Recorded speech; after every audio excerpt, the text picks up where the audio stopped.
somebody phoned and said, please come, stop and listen to the news. And there was a parliamentary session. And we opened the TV, stopped the meeting, opened the TV, listened to the news. And the walls of apartheid are falling! You know, more than being happy, though it was an event that was supposed to excite us, I still remember we all broke down and cried. You all broke down and cried? Yeah. And I mean, more than anything, we were saying, why only now? Why did we have to lose so many people before this simple thing?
Our policy is one which is called by an Afrikaans word apartheid.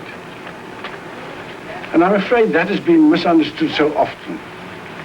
It could better be described as a policy of good neighborliness, accepting that there are differences between people. But while these differences exist, and you have to acknowledge them, at the same time, you can live together, aid one another, but that it can best be done when you act as good neighbors always do.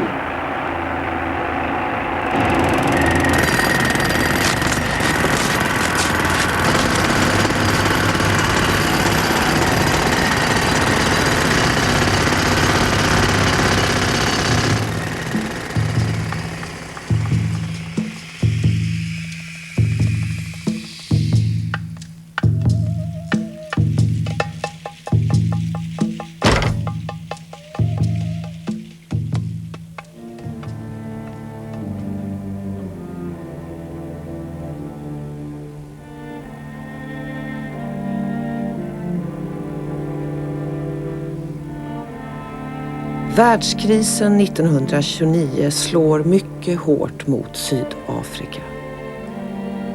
Ruinerade vita bönder måste lämna sina gårdar. Drabbade av den ekonomiska katastrofen återvänder boerna till myten om sig själva. De hårt drabbade, men alltid lika heroiska boerna. 1838 bröt boerna upp från Kapprovinsen och drog norrut, der Grote Trek. 1930 blir der Grote Trek en folkrörelse som växer och får egendomliga proportioner. La trek die boere pak klompetjies aan, dan is die boer condemn. La trek die boere pak klompetjies aan, dan is die boer condemn. Nasie is zijn land, ons woord op Afrikaanse straat, voor ons is dagen beter grond. 1938 påbörjas byggandet av monumentet över det heroiska förflutna. Det står klart 1948. 100 000 boer firar då der Grote Trek. Men medan nationalisterna dansar folkdans har deras kyrka, den kalvinistiska, deklarerat att det är Gud själv som skilt det vita och svarta åt. Det svarta är annorlunda. Idag framstår det som ett stort mysterium att vita kristna kunde kalla svarta kristna för undermänniskor.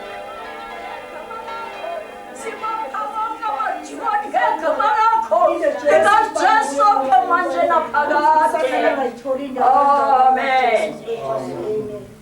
Halleluja. Halleluja.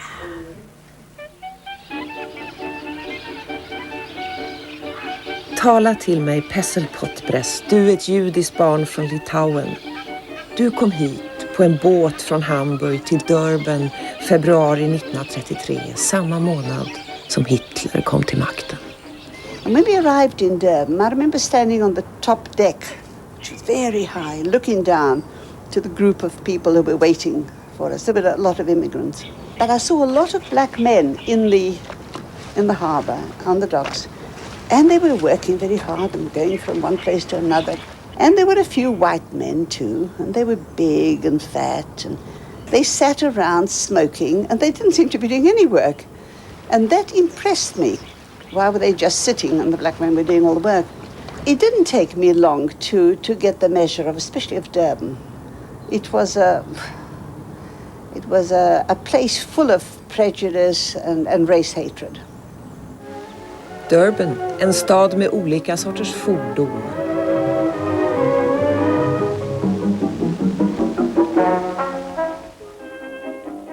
Pesselpotbres har nu tagit namnet Pauline Podbray. Hon träffar Rachel Alexandrovich från Lettland som kallar sig Ray Alexander. Tillsammans organiserar de fackföreningar för alla hudfärger i en tid då svarta fackföreningar inte erkänns. He organized Railway and Harbour Workers Union, Chemical Workers, Milling, Tin, Laundry, and Food and Canning Workers Union. Pauline sätter hårt mot de vita arbetsgivarna. Well, okay, if you don't negotiate with us, if you don't talk about this in a civilized manner, we're going to get your workers out on strike. And you'd say, but you haven't got a union. I say, you think we haven't, but we have. We can call your workers out, and we can bring your shop or your factory to a standstill. And it was enough to make them doubt, well, maybe she could, maybe she can't. 1943 gifter sig Pauline med den indiske fackföreningsledaren H.A. Naidu. Ingen vill ge sitt tillstånd. But when they heard that I was considering getting married to him, my mother just refused to talk to me after that. My father almost collapsed. The third time we tried to get married, the magistrates just refused to marry us. The policy of keeping the races separate and making laws to discriminate against blacks and Indians and colours started 200 years ago.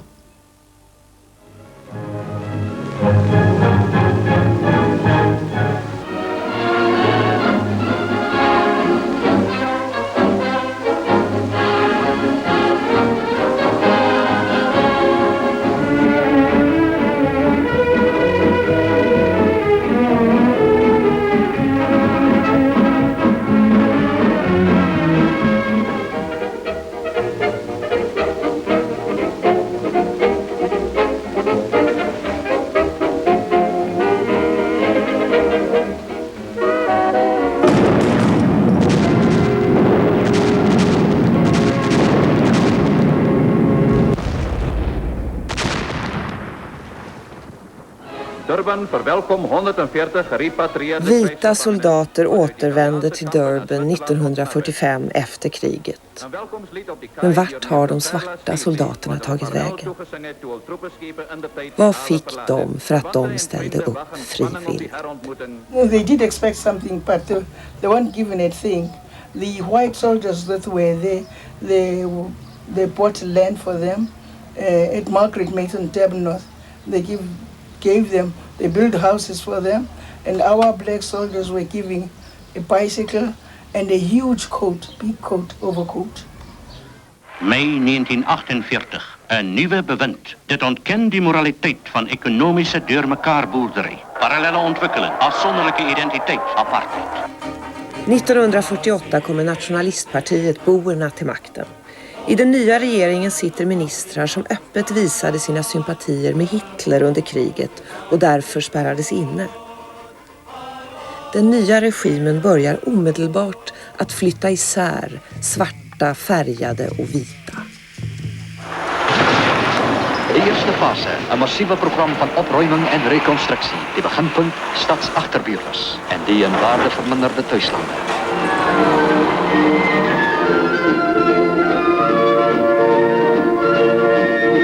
In die steden is binnen 12 jaar meer as 1 miljoen mensen van nieuwe huizen voorzien. Die begroting 250 miljoen rand.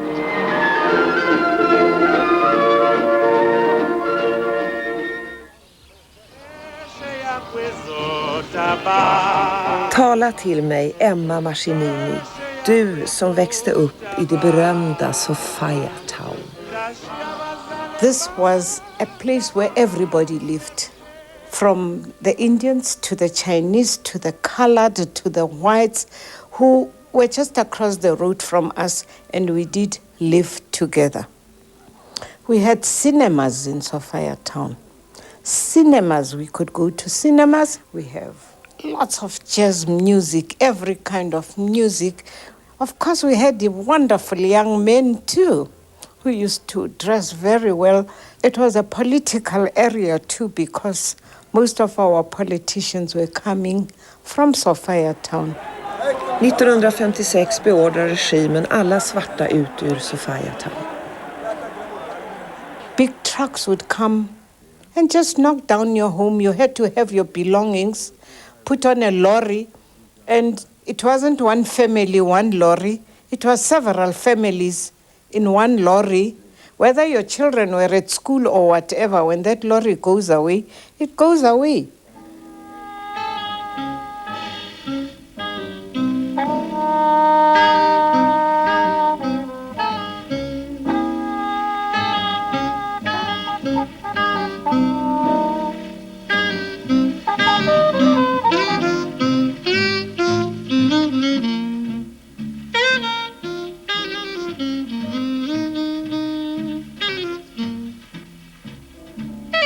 De eerste deel van Zuid-Afrika waar die twee groepen een haast onbewoonde gebied binnengetrek het.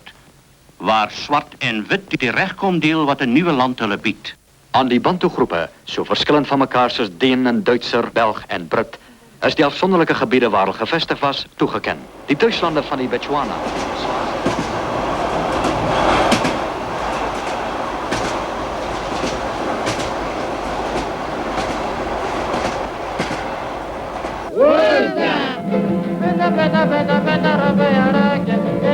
Svarta bönder fördrivs från sina byar.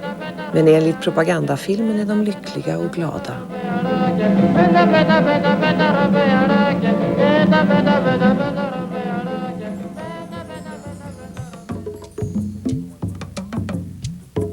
Tala till mig, Lydia Kampen. Du som växte upp på missionens mark. My father was a peasant, and my father used to have a lot of cows, you know, and he also had a lot of pigs, and my mother had a lot of chickens. We never starved. I don't really remember one day sleeping hungry until 1949.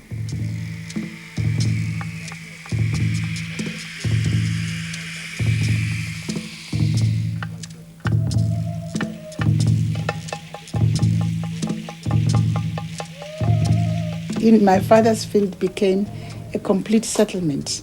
So people who were moved from other places, they were dumped in that mission, and that mission was crowded. And the Lutheran Church were too lenient. They didn't challenge that. Our life really got broken Because my mother now was working in Johannesburg as a domestic worker. My father really didn't go to church anymore. My father only came home maybe after 3-4 months or after a year when she's on leave, and her leave was only 2 weeks. Eerst duizenden en toe honderden duizenden Bantu gelokt door I propagandafilmerna åker svarta människor från sina hemländer för att bedriva affärer eller arbeta. Men ingen kunde lämna sitt homeland utan pass. Enbart toaletterna står idag kvar av gränskontrollen uppe i Transkei. Ingen svart man kunde åka till städerna utan medförande ett pass som bar hans vita arbetsgivares underskrift.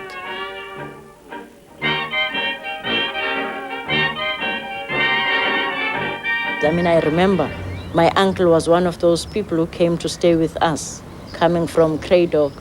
He didn't have a pass. If there's a scream that the police van is at the corner of the street, when the police were kicking doors, they didn't consider who's inside. And in most cases, when they were looking for people, they would hit everybody. I still have memories of when you go to school and you pass a bus stop and there's a van sort of just stopping because they happen to see lots of people standing in a bus queue and they want to ask if they have passes, and that's where you see people running all directions. And some of them being run over by cars because they are running away from police. Massarresteringar skedde i huvudsak under skördetid för att få billig arbetskraft till de vita bönderna.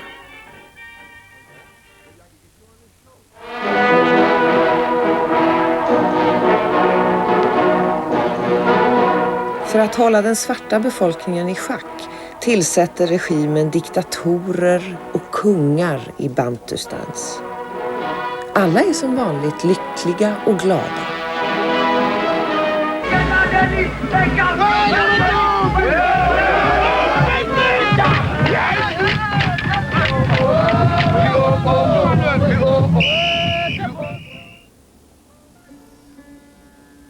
Tala till mig, Fatima Mer, du vars farfar arbetade för Gandhi här.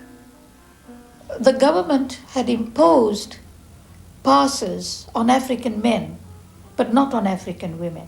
That came later. That came towards the middle 1950s. And the women were in ferment throughout the country. And the Durban and District Women's League, we organized this mass protest. So we went to Maritzburg because that's where our capital is, to go and lodge our complaint.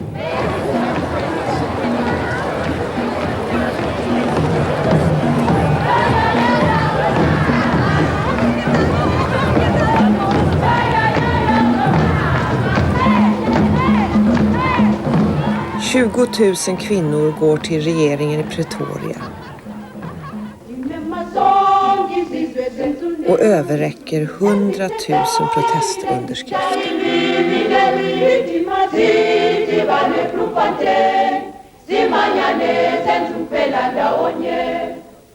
And 600 of us were just arrested.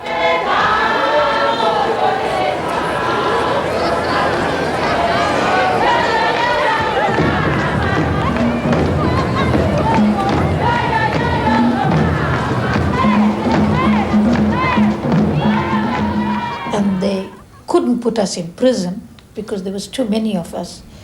So in the evening, using the light of cars, their trucks and whatever, in the open courtyard, they tried us.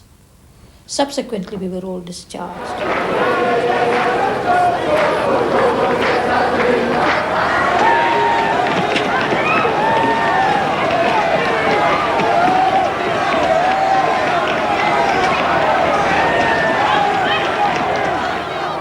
I was pregnant with Shehnaz when I was banned the first time.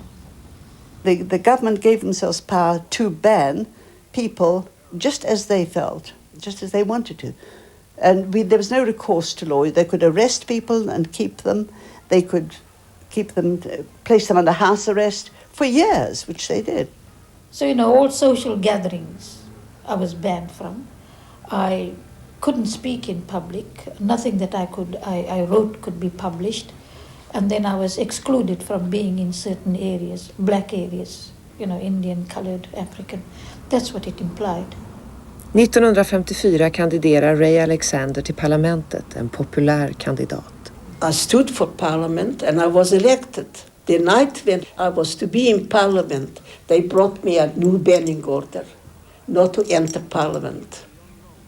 And a few years later, they gave me a banning order not to enter even the premises, the Senate. And then there was that state of emergency that we should not hold any meetings. So we're just stealing the meetings in the houses, in the rooms, and could not use lights in the dark rooms. In the dark rooms, yes. 1956 arresteras alla svarta och vita regimkritiker. De åtalas för landsförräderi. Domstolsförhandlingarna pågår i 4 år. Mandela was arrested there and he was present in Pretoria. Then we followed Mandela. We used to run from Alexander to Pretoria by feet. It's 30 miles from, we call it miles, I don't know meters, 30 miles from Alexander to Pretoria. We used to run, footing, running.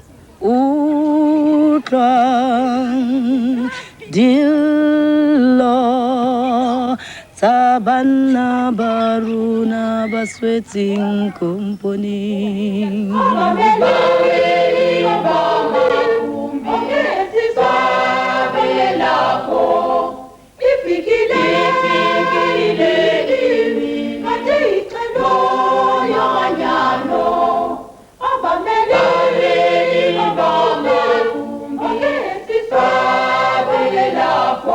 It was a mass protest movement at the beginning, called the Women's Defence of the Constitution League, was its name.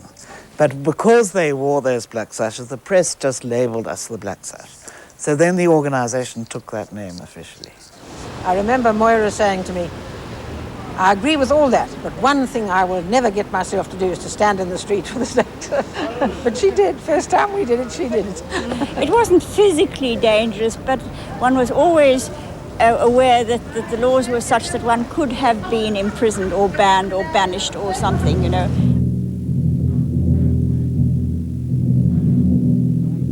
Black Sash sörjer konstitutionen som apartheid har mördat och organiserar massmöten med 20 000 deltagare. But always the thing about the Black Sash pickets was always silent. We didn't move, we didn't talk or chat, we didn't lounge around, we stood in a very proper way. Then later on, the government banned all outdoor gatherings, and a gathering was defined as more than one person. So then we stood alone. You were standing all by yourself, but always with somebody sitting behind you in a car or something. And then 2 of our members in Port Elizabeth actually got arrested because as the one sitting in the background came forward to take the poster, to take her turn, they were arrested because they were told they were a gathering, because 4 hands were on that poster for a minute while they switched over. They were convicted, but they were acquitted on appeal.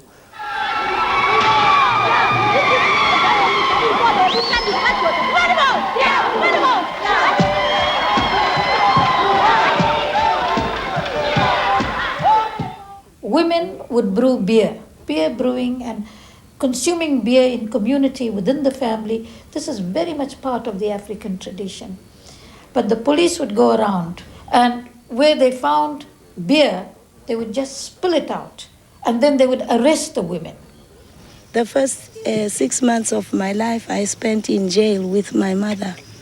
She was arrested for making African beer, and they fined her 15 pounds or 6 months. And she didn't have 15 pounds, so she had to spend the 6 months in jail.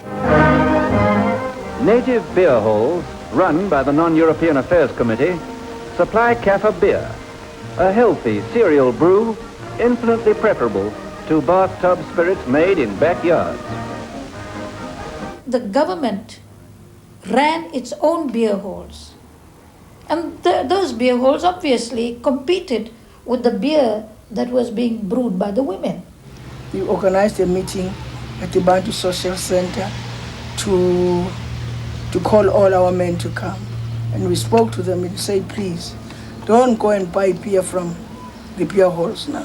Because we didn't want our husbands to go to those beer halls in town to buy some beer.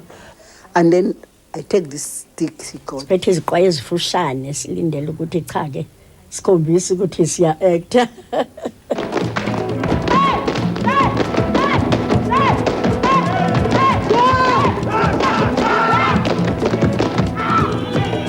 I go to call my friends.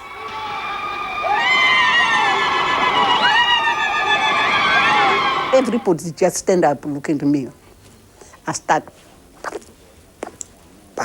And the dipping tanks here, we filled them with stones and planks and logs, whatever we find, we have to fill it up so that our cattle won't go there.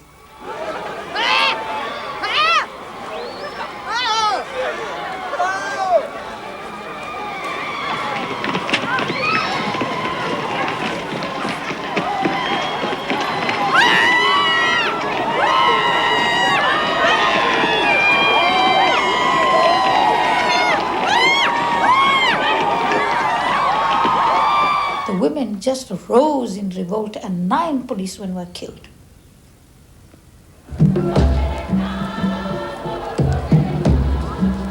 Sango Yamawa. 1960 uppmanar PAC och ANC till demonstrationer mot passen.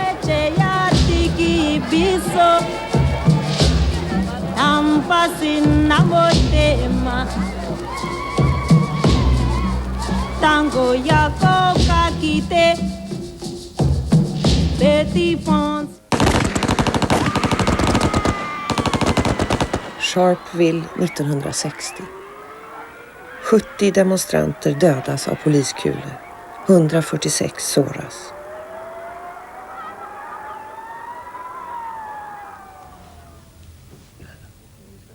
I cannot tell you the crying that both of us have cried. We used to sit while the children were away, holding hands and crying that we are taking this terrible decision to leave South Africa. Paulins indiske man H.A. Naidu jagas av polisen.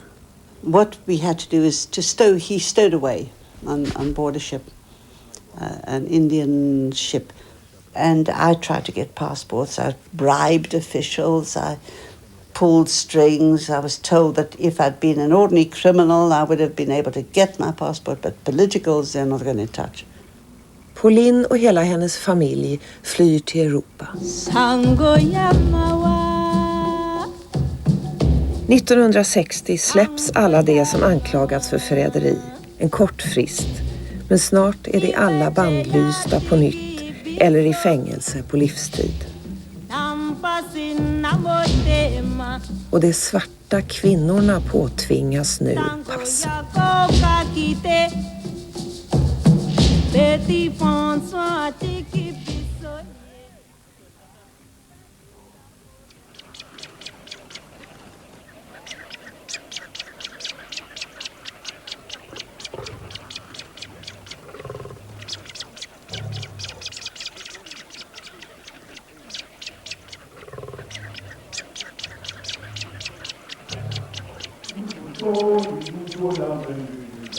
–1953 kommer lagen om bantufostran.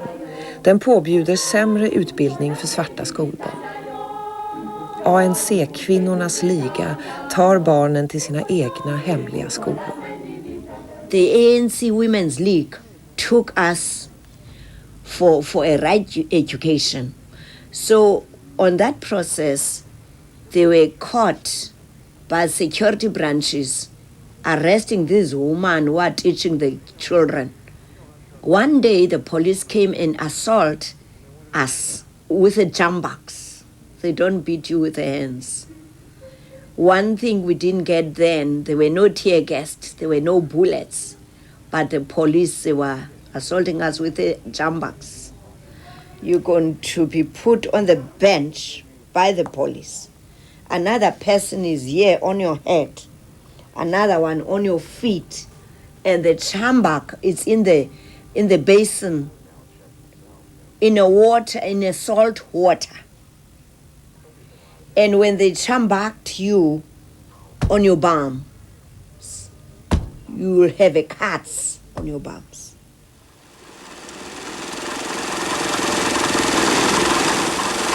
På 60-talet är Sydafrika arbetsgivarnas förlovade land. Den bäst bevakade arbetskraften i hela världen. There are schools for natives who want a trade. There are vocational training centers.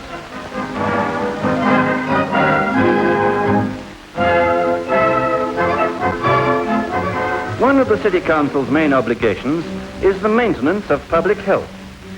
Under the heading of prevention comes the cleaning of streets, disposal of waste, and city's health services are disposal of its citizens right through their lives. In fact, it starts in the prenatal clinic even before they're born.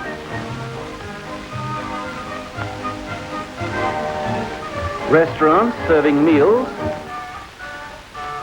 and native eating houses.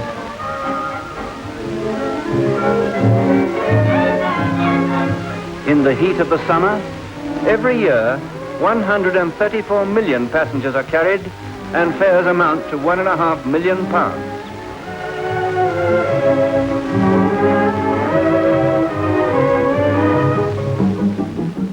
It created a feeling of hatred towards white.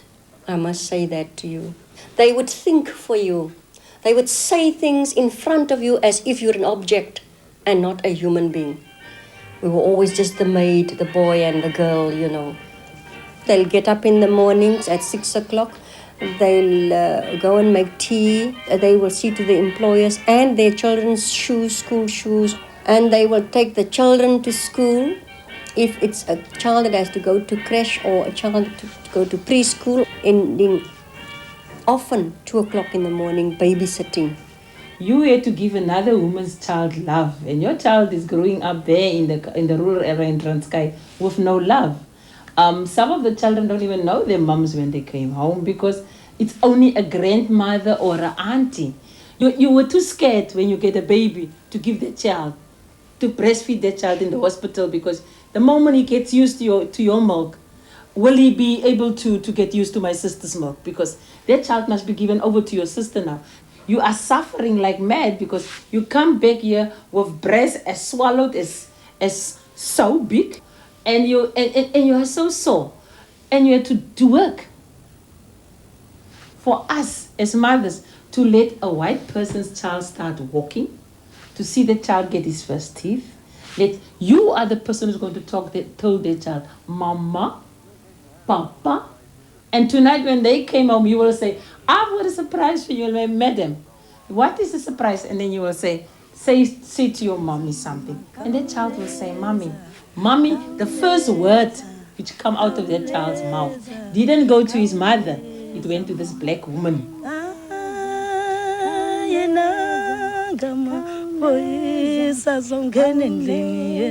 the bigger the child grows, it will be explained to this child, this is nothing but a slave.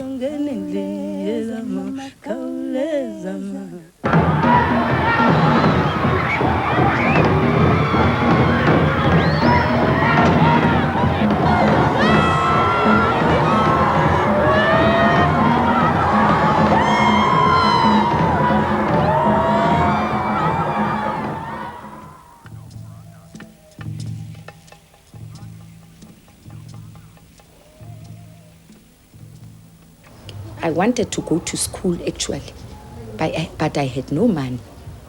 That's why I've tried to make my child to be educated. And my child is a radiographer. She started here in Baragwanath Hospital.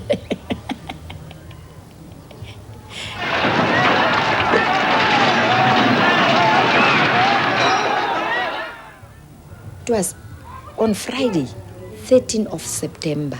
I hate that date. It was on Friday.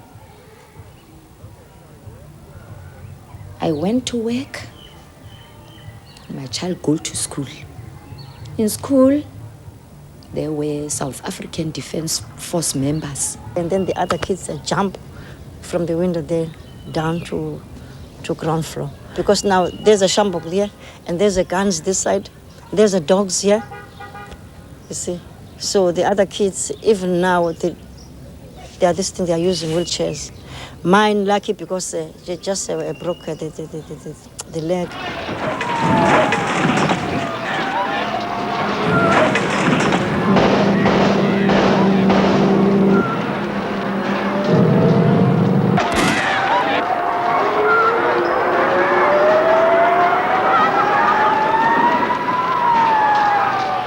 I ran my school, the school where I attended, it's not far from here.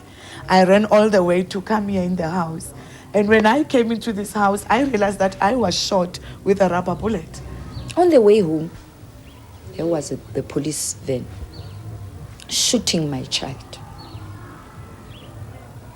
It was here from the eye to backwards, the bullet, pellet bullet.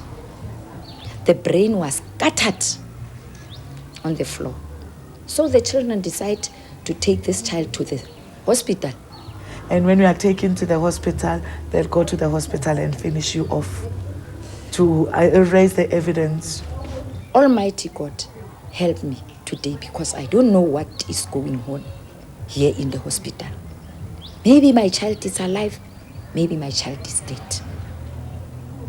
Okay, after that, took all my clothes. People were trying to stop me to take my clothes off. They're pulling my clothes. You took your clothes off? Yes, in the hospital because I was sweating. It was hot. Then my child that time just ran because she knew that they're going to arrest her. Huh? How many police from the corner there with these hippos, and the others was in the window there, and they said, "Come on, Zizela, come on, open the door. Come on, Zizela, open the door." And the other police was there waiting for me. After that, we were making arrangements, burial for the funeral. It was on Saturday, the second week. When there is somebody have died, there's going to be a funeral. They didn't want to see more than 10 people in the same place. So you used to put some white paint on the windows to show that there's a funeral in this house. Even if they see many people, they mustn't worry.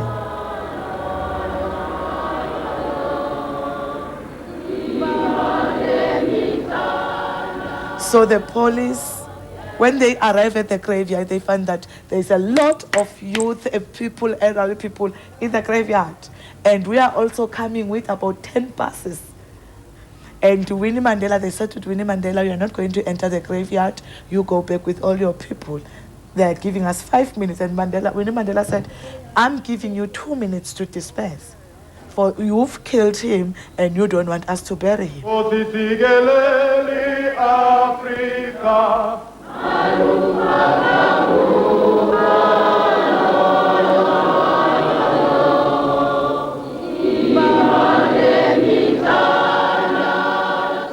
It was a big funeral.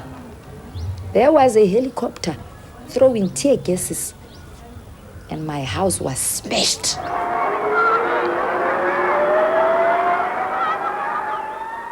Window wenzani umbikangaka tiza kwenzani umbikangaka.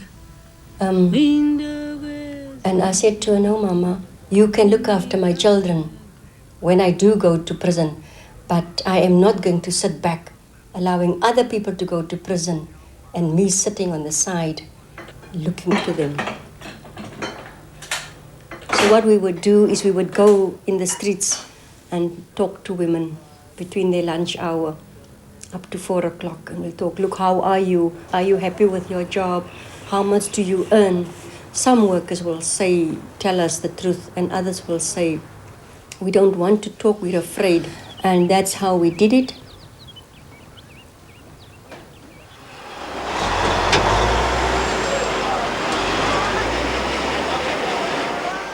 And I had pamphlets, you know, saying what is a trade union, where do I come from, and what is all this. I mean, our unions were not recognized. We were actually struggling to organize the members. We're using 30 minutes from gate to gate during lunchtime to try and get members. And I was arrested many a times in the morning for standing outside giving leaflets to the people, which leaflets were introducing the people to the trade union. And as we went on strike, then they said it was an illegal strike. Then they called the police and we were arrested. Some were bitten by dogs and the buttons.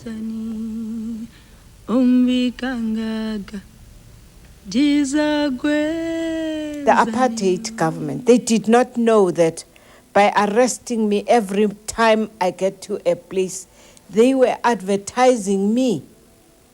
And because they were advertising me, the workers took an interest. Who is this woman who is getting arrested every other time? You can imagine what it meant just to get the first member of the union. The first member of the union. I remember so well that there was nothing on the floor. The first thing we got was a telephone. So we would sit on the floor and answer the telephone.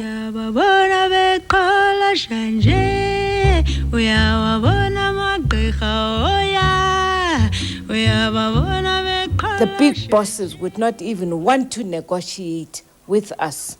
But they had to raise a phone and say that, Emma, can you come and let's talk?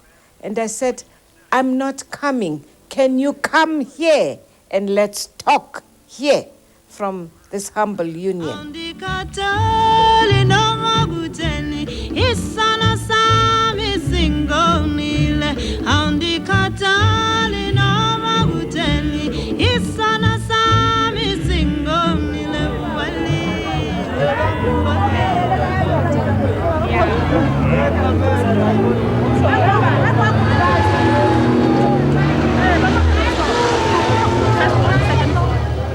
The government was not building any houses.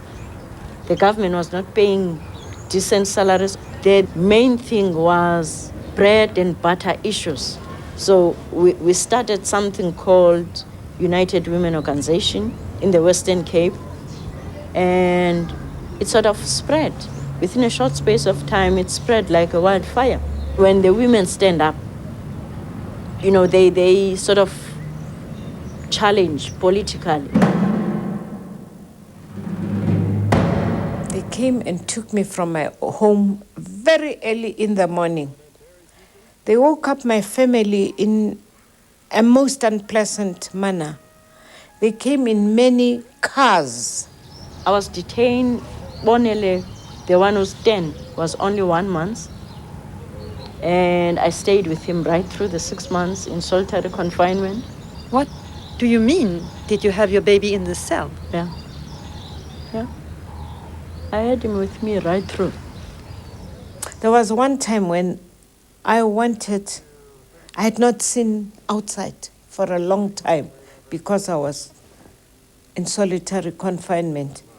I think I complained, I don't know to whom, and they came and they took me out and saying that they were taking me out for an exercise. I think they've painted the roof with silver paint. And it was on a very hot sunny day and right on top of the roof. And when I looked at it, I thought it's the sea, it's water. My head was going ding, ding, ding, and I thought I was going to fall. And I was the first one who screamed to say, please take me back to my cell, because I found my cell to be much more comfortable than where I was.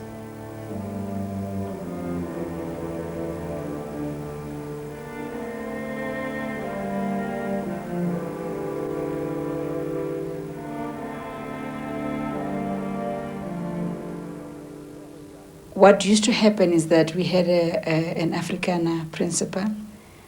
He used to call us to a meeting on Fridays and talk politics to us. And one of the things that he used to do was to sort of incite us, call us kafirs and a lot of bad things. And he would ask us, now, what do you say? What do you say? And students were angry. And as they were talking, they were just talking until after some time, someone made the students aware that every time the principal called us to a hall for a meeting on Friday, he switches on a tape recorder and records all the students who talk at that meeting. And the following year, when we went to university, a lot of the students who were at Morocco with us started disappearing at night.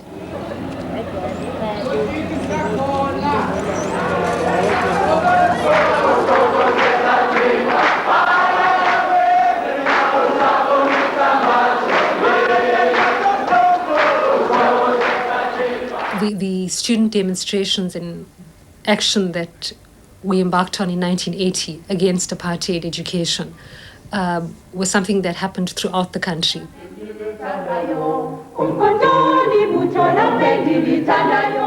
The special branch at the time thought that I was a boy for some reason, because I remember apparently when Ketso Gordon was taken into detention, he was asked, who is this guy Pregs?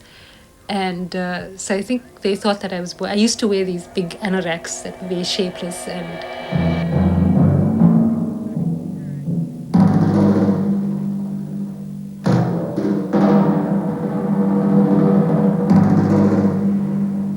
I had just been a student, a poor student at that, and a political activist, but calling for blacks to unite and fight against. And our fight was more at a psychological level, because we used to have slogans like, you must free yourself psychologically, the rest will follow.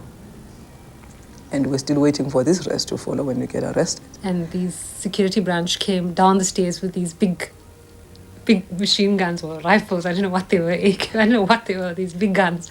And they made everybody go and sit down.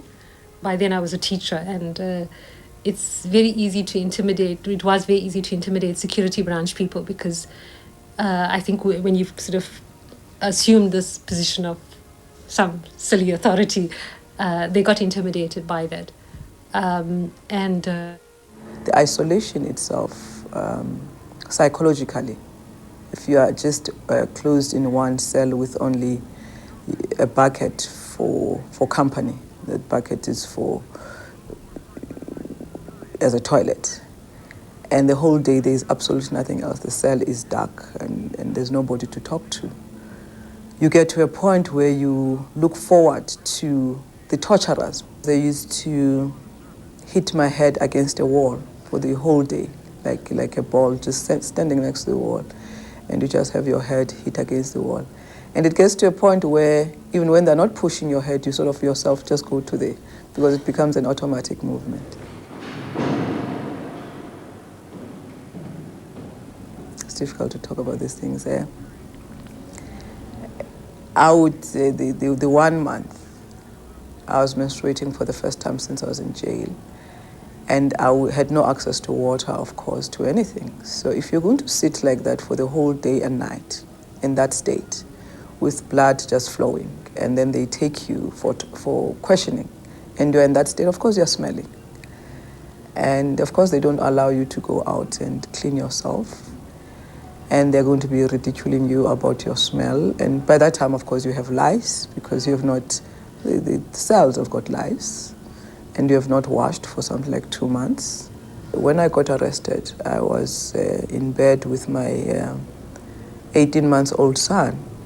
and they just took me and I left my son. So when they said that my son had died and I couldn't go and bury him, that is another form of torture.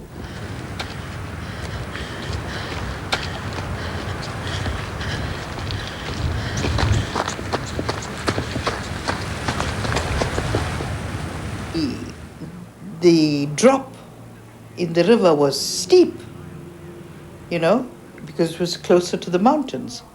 And I had to at first I lost my gloves, I lost my shoes, my socks, till I hit water. And I mean, it was midwinter, 23rd of July, and in Lesotho, it's cold, eh? There were children, you know, they were 10 years, 9 years old, and they were walking across the border. I mean, their feet were cut open. They had lost their shoes from walking, and the soles of the feet had been torn. You know, not every child was a political child, right? There were children who just ran from fear, who saw the police brutality and just ran with other people. There was a home that the government of Lesotho made available to us, and children stayed there. It was called the camp, but there was no camp. There was 3 bedrooms there because the little ones couldn't go for military training.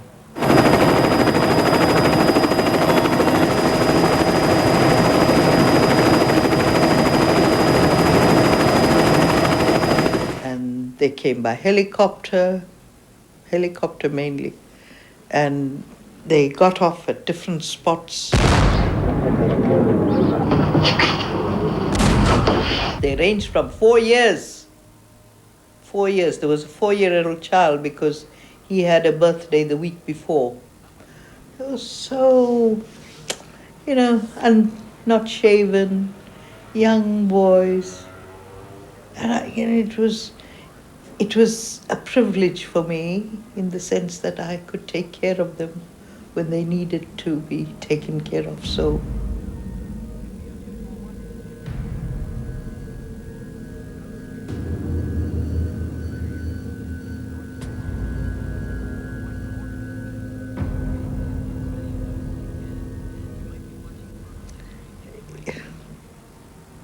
it was terrible.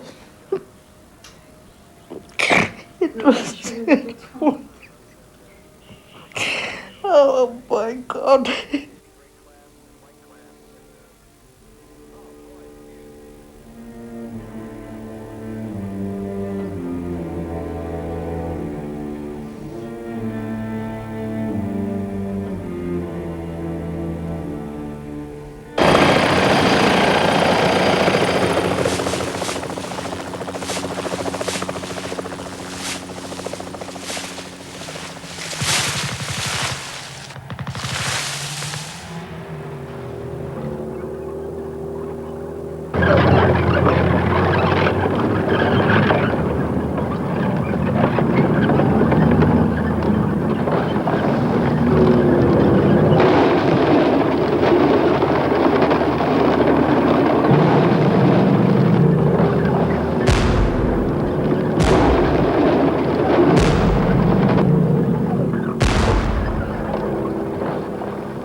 And after spending close to about a year in prison in different stages, then I left for exile in 1979.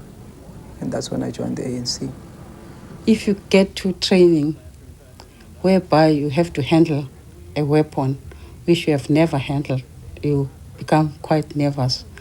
And at the same time, you get an excitement that I'll be able to kill my enemy. That's the exciting part of it, that now I can handle the gun, I'll be able to kill my enemy. Firearms, close combat, and political training. So there was a standard type of training. We were identified as part of a group of 20 that went for specialized training to the former Soviet Union. So I actually went on a commander's course, on quite a specialized training course in the Soviet Union, and spent more than a year. For the first 10th month, we went on 10 months, we went on a broad commander's course where we did topography and tactics. We did surveillance. We did how you get involved in urban guerrilla warfare. We did waging urban guerrilla warfare.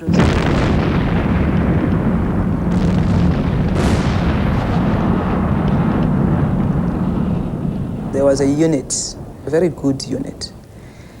And when they landed in Mabopane, they'd said to us that when we land, we won't write a report, but you will hear that we have landed. And so about a week after they'd gone, we heard that they'd landed.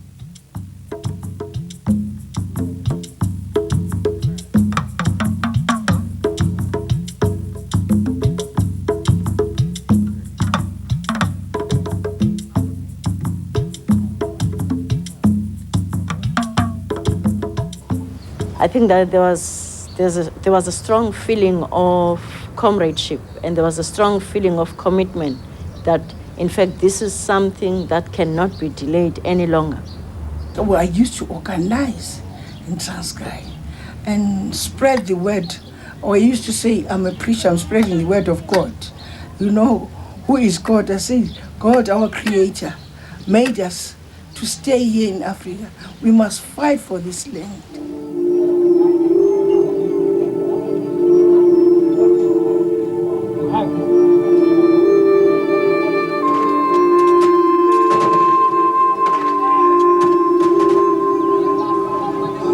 Usually the women were the most people that were ignored by the police, but they were doing a damaging work.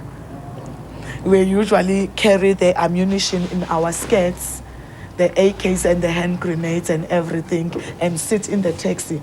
They'll switch all the men and they'll leave the women out. There were police watching me, watching my steps. When I came back home, I said to this guy that was here, I said to him, Tanam, I don't think we could sleep tonight because I suspect something.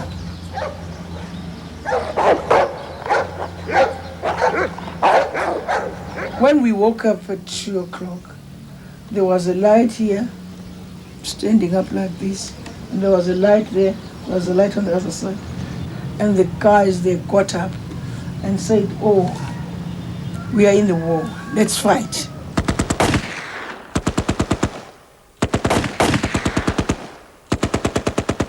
They started bombing the house, Hand grenades, and the house was burning into fire. First, when I came out of this house, we were put on the front there, and they beat me up at the gate there, and my mother had to ask them, no, if you want to kill her, take her and kill her somewhere else, and you'll show me the body later on. For I cannot stand here and look my daughter being killed by you. You found your lawyer, we're going to kill your lawyer too.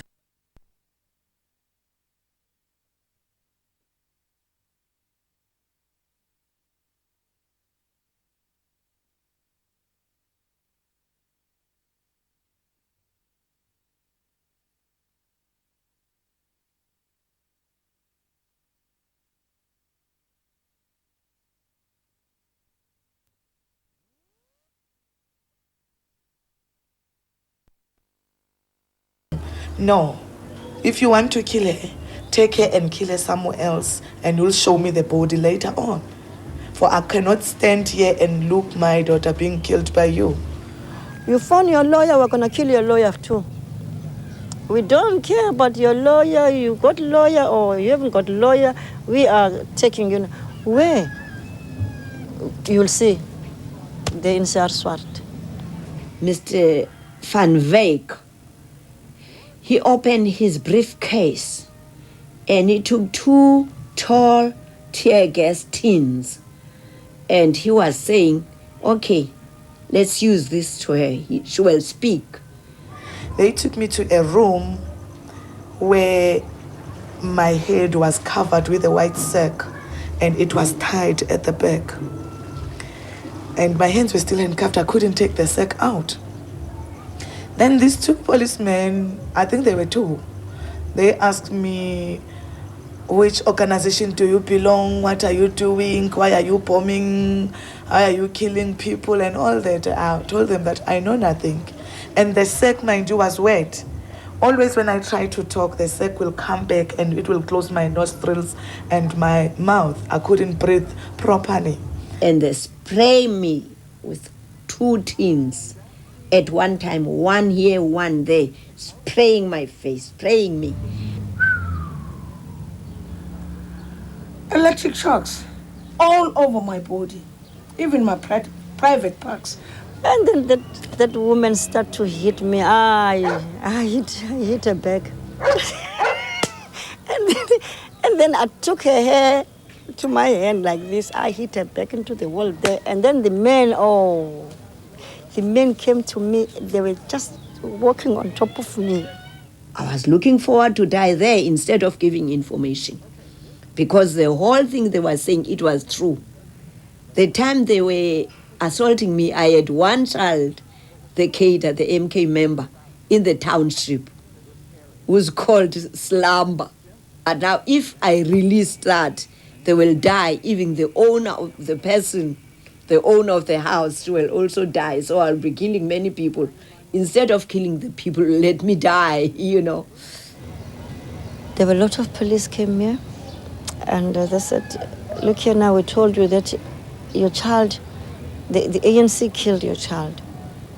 And I said, how can ANC kill my child? Because my child is ANC, I'm also ANC. They said, yeah, we told you that ANC killed her. They were in a small cars, and then they've killed them, shoot them, 9 kids. So they said, come on, point your body there. Which is your body there? I looked and I said, it can't be my daughter, this. We went to Sanlam, questioning me, throwing the pictures of my son on the table, saying to me, who is this? And I said, this is Mzimasi. It's my son. And then there was a big hole here, came out, and the eye was not there. Was not there, and they were smelling. One thing I like to know, where he's buried. At last, on the long month, I receive a letter which says he's been buried. He was buried as unknown man, and his grave is in Bagerstop Township. The number of the grave is 437.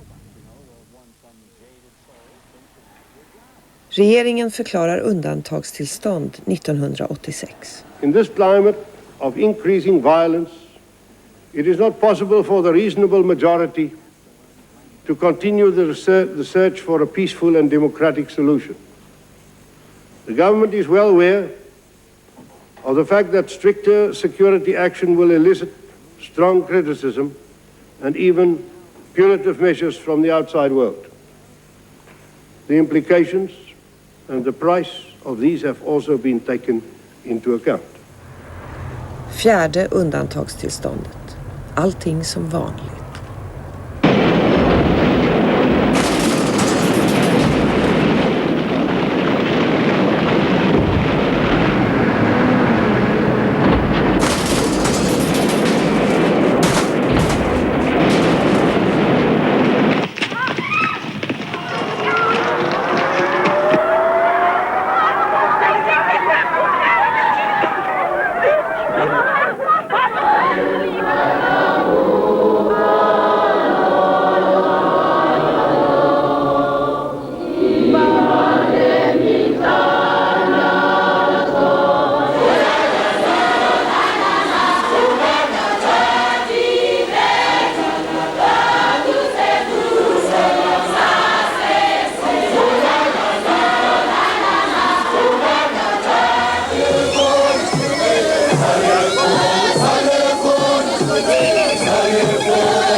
1987 bombar polisen Kotso House, byggnaden där sydafrikanska kyrkorådet och även bland annat Black Sash är inhysta. I woke up in the morning, I switched on the radio and heard this news that my office had been blown up. I said, that's my office. And our office was on the first floor in Kotso House and it fell into the basement. So we lost a lot of stuff at that time. Fackföreningarnas Kosatos hus har redan bombats 1986. We got out of prison, and then I don't know, they decided they're going to get rid of me. So one day they came, they poured petrol over that driveway and they lit that to distract us, I think. So it went and hit the garage and there it was on fire. And then as we came out, they began shooting. They were shooting with pistols and they were shooting with rifles. They were obviously the special branch. They were the police. Who else were they? Yeah, those were the very difficult times. But they were not, you know, the then government was not only using the repression and state of emergency. They were also involved in strategies of divide and rule, where you started seeing blacks fighting blacks.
In 1903, Mahatma Gandhi, who had come to South Africa in 1894, realized that if he wanted to bring about changes in the world, actually, they would have to follow ideals that were laid down by Tolstoy and Ruskin.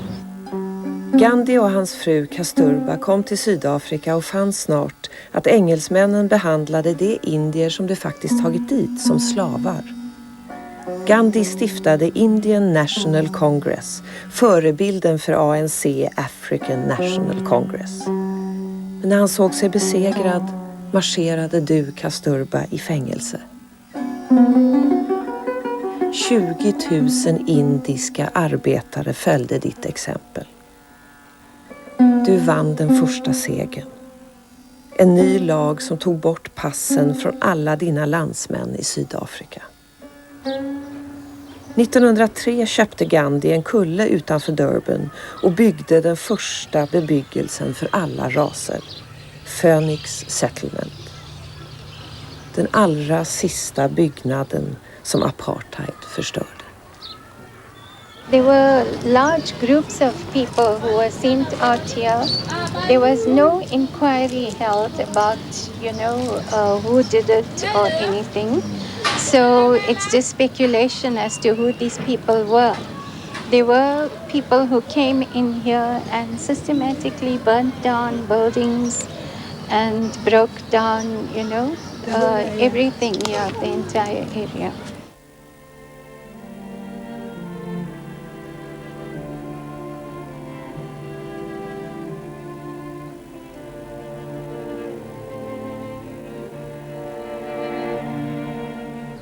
And out of the blue, this announcement came.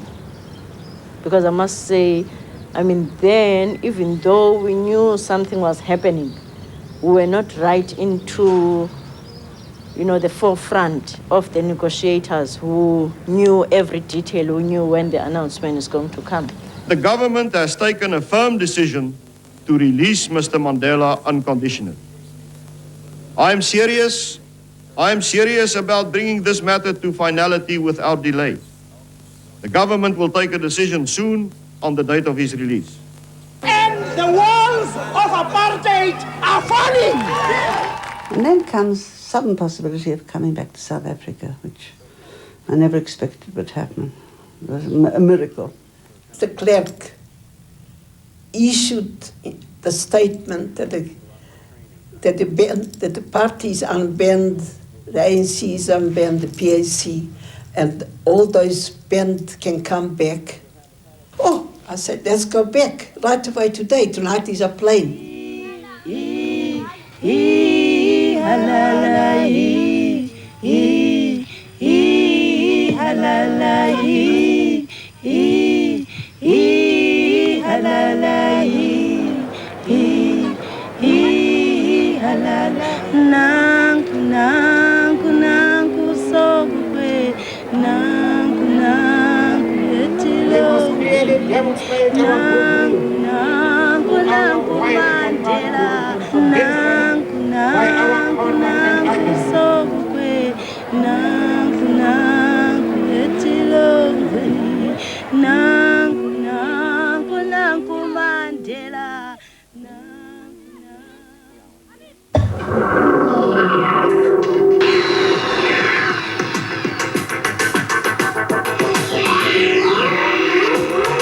Lipton word van die beste van die oes gemaak om jullie steel gladste smaak in rooibos te gee. Probeer dus Lipton rooibos en proef self die verskil.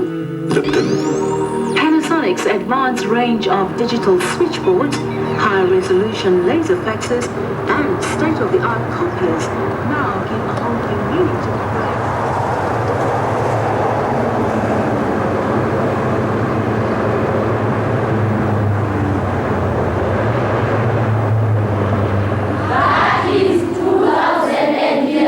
Now, assistance about 2011 cents must be converted to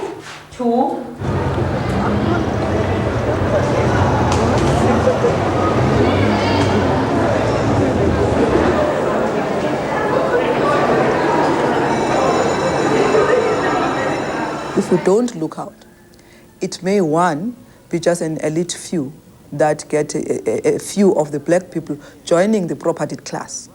So you're not changing the class divides, you're not changing the class relations, but a few blacks join there. But it may also be a few black men. So you are creating a black capitalist society. What you do have in this country is you have a situation where 80% of the land, over 80% of the land, over 80% of the wealth of this country sits not with government, it sits with business.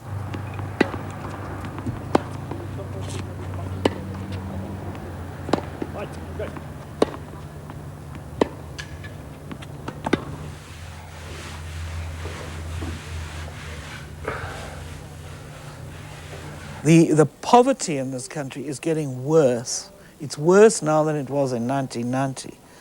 And it was worse in 1990 to what it was in 85.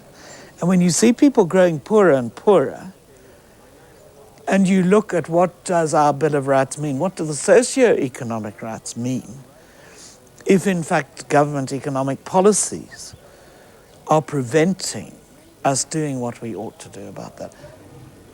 So I'm afraid we are heading for the revenge killing. It's going to be a civil war. If the perpetrators are still given a golden handshake, they are still telling lies, they don't tell all the truth, and they're still getting amnesty. We are growing up. I just wonder who's going to stop us when we start again to kill them. There's always the danger of revolution in that situation, and I think that's not just a South African problem.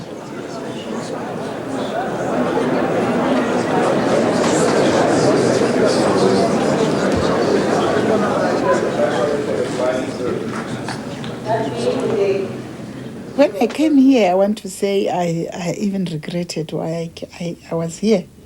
Because, you know, when I saw these papers in front of me, I just felt this is not my line.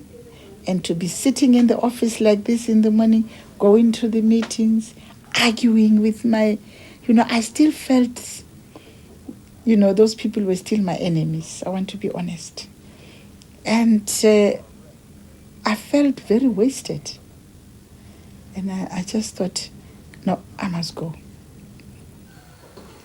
You can't retire after giving birth or be part of giving birth of a new democracy. This new democracy is only 4 years old. It's a baby. It's not even crawling yet. And how can you be part of a process for 30 years and now you retire? And after 3 years now, then I felt I was starting to grab now with, particularly with land affairs, because that's something that I was doing.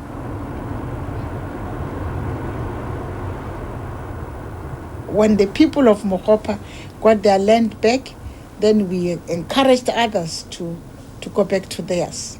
And all these people, communities, are gone back and they've been reprieved and they've made up their lives. Everything is back to normal.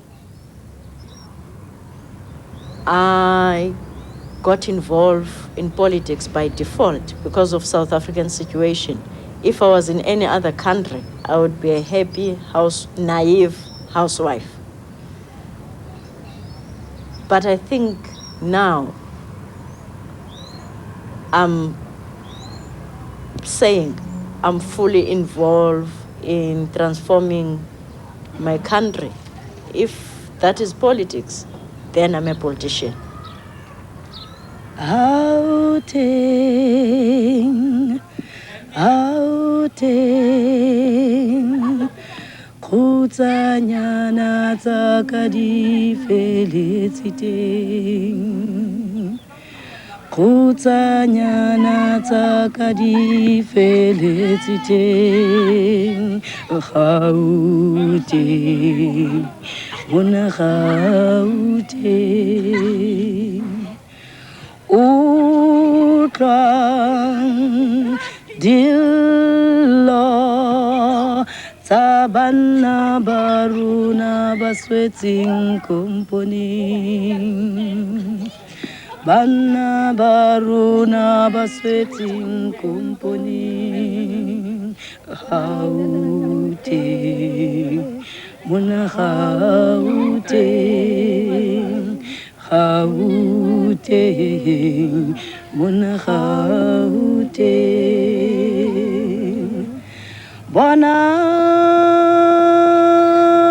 banna baruna bachikang taimani hauta bonang chabasa hesu majweru hala hesu Bakrobari fetutse Mona patsing labon tataruna Madi aruna palala Mata aruna Ahuri shabari chabeng Bamuse Runari pelezi mona kumpuni Bana baruna basweting kumpuni My boy, Africa, eya tata babo be tu sisese bunyameni.